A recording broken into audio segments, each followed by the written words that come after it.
수고하셨습니다. 다음은 박성준 의원님 하시고 그다음 권성동 의원님 하시겠습니다. 장관님, 어제 예. 제가 대정부 질문하면서 정치검찰이 객체에서 주체로 변했다는 말씀을 좀 드렸던 기억나시죠?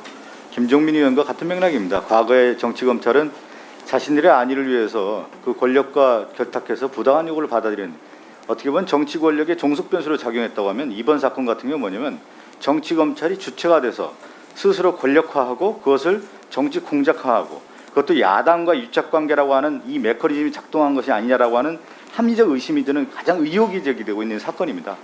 이 부분을 명명백백하게 밝히는 것이 오늘날 장관님의 큰 역사적 사명이라는 말씀 다시 한번 드리겠고요. 이 사건은 고발장이라고 하는 부분이 사찰, 또 정보 수집 이런 내용들에 포함돼서 디지털로 관련된 내용이 보내졌다라고 하는 증거가 나왔기 때문에 이 부분이 파장이 큰 겁니다. 그래서 그 주체가 누구냐라는 것을 이제 밝히는 과정이 있는 건데, 흔적을 남겼다라는 것이 매우 중요한데요. 제가 지난번에 장관님께 이런 질문을 좀 드렸어요. 대검 수사정보정책관 컴퓨터가 2, 3개월마다 바뀌면서 관련 내용을 삭제하는 프로그램을 작동하고 있다. 혹시 제가 조사를 해보셨냐고 좀 말씀드렸는데 조사했습니까?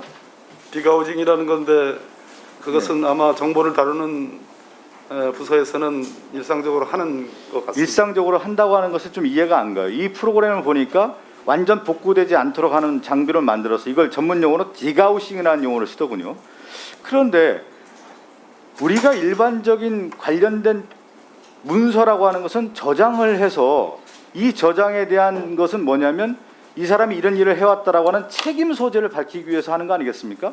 그러니까 정치가 됐던 행정을 하는 사람은 이 일을 한 거에 대한 책임을 져라고 하는 것은 문서로서 남겨야 되는 건데, 지금 이해가 안 되는 거예요. 대검이 보유한 이 컴퓨터와 관련된 것을 디가우싱을 해서 정보를 삭제했다라고 하는 것이 이게 맞는 것인지, 이게 일반적인 겁니까?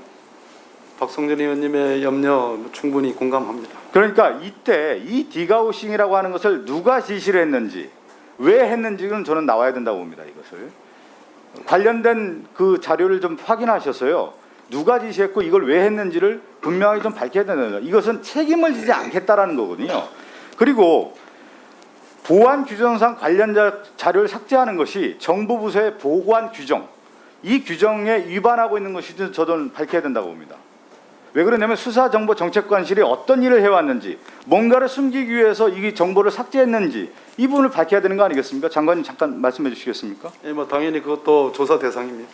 그리고요, 제가 지난번에 장관님에게도 그 얘기를 드렸는데, 이것은 명명백백한 증거가 나왔고 흔적이 나왔기 때문에 이것이 수사의 파장이 클 것이라는 말씀을 드렸는데, 그럼 그 가장 키워드에 있는 키포인트에 있는 사람이 손준성 검사입니다. 손준성 검사의 휴대전화뿐만 아니라 손준성 검사의 밑에 있었던 그 수사부서에 있었던 그 검사라든가 수사를 했던 그런 사람들을 휴대전화 다 확보를 했습니까? 구체적인 수사 조사 대상과 관련돼서 아니, 예를 들면 감찰을 하더라도 제가 말씀드리기 어렵습니다. 말씀은 드리기 어렵다고 하더라도 이 기본 아니겠습니까? 이것은 그러나 박성준 의원님 너무 크게 걱정하지 마십시오. 진상은 규명됩니다. 제가 이 얘기를 왜 드리냐면, 수사하는 분들은 증거 확보하는 게 가장 기본 아니겠습니까? 근데 수사정보정책관실에서 관련 내용들을 삭제했다라는 것은 일반적인 상식으로 볼 때 증거 인멸하는 과정 아니겠냐, 이렇게 국민들이 물어보면 어떻게 하겠습니까? 그리고 이 검사들이 가장 먼저 확보하는 게, 물증 확보하는 게 뭐니까 휴대전화 아니겠습니까? 휴대전화인데 제가 얘기 듣기로는 휴대전화 비밀번호도 바꾸고 휴대전화도 바꿨다라는 얘기가 지금 들리고 있거든요. 그거 확인했습니까, 장관님? 너무 크게 걱정 안 해도 되겠습니까? 알겠습니다. 그리고 저는 좀 아쉬운 게, 이번에 지금 야당 의원들 계신데, 권선동 의원님도 계신데, 검찰발에서 이런 문제가 나왔다고 하면요, 저는, 아니 왜 그러냐면 권성동 의원도 그렇고 여기 지금 검찰 출신이 안 보이기 때문에, 아니 야당 의원들이 워낙 문제를 제기하니까, 아니 제가 말씀드리게 조금 듣고 얘기하십시오. 좋은 얘기네, 좋은 얘기.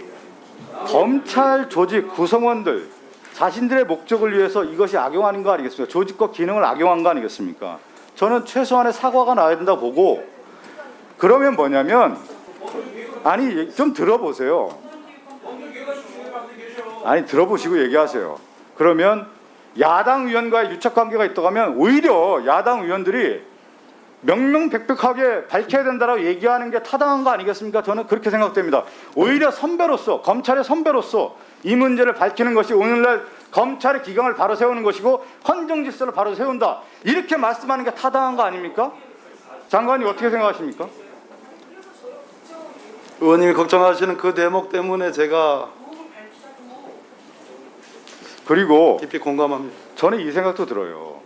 윤석열 후보가 후보 이전에 전 검찰총장 아니겠습니까?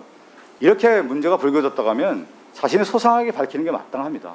그리고 검찰 후배들에게 미안한 마음을 갖는 것도 마땅한 거고요.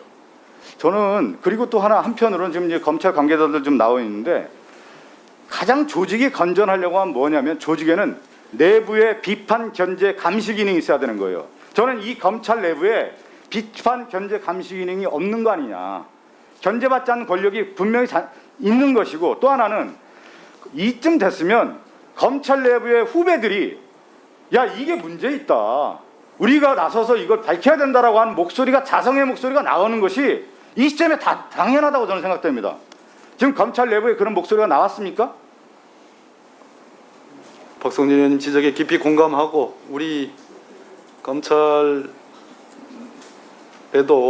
저는 건강한 목소리가 있다고 생각합니다. 건강한 검찰들이 많다고 봅니다. 그렇지만 조직 문화가 있기 때문에 이런 걸 얘기 못하는 거 아니냐. 그렇다고 하면 지금 선배, 제가 얘기했잖아요. 권성동 의원이 얘기했지만 이런 분들이 얘기를 해주셔야 조직이 사는 겁니다.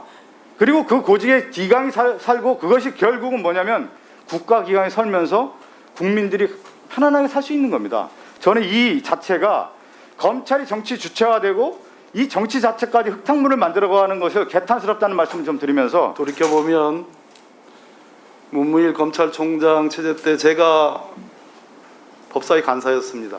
그때 검찰개혁에 과연 이분이 협조하는지에 대한 여러 의문들을 갖고 있었습니다. 그러나 제가 아까 특정 체제라는 말씀을 드렸는데, 지금 와서 상대적으로 비교하니 문무일 총장 체제 때는 건강한 검찰의 면도 있었지 않았나 하는 생각도 가져봅니다. 그렇기 때문에 지금 의원님들 걱정하시는 것처럼 이것을 검찰 일반의 문제로 치환할 일도 아닌 것 같고, 그러나 우리 검찰이 앞으로 어떻게 나가야 될 건가라는 아주 중요한 교훈과 시금석으로 삼아야 된다는 차원에서 반드시 진상규명을 저는 해야 된다고 생각합니다. 네, 수고하셨습니다.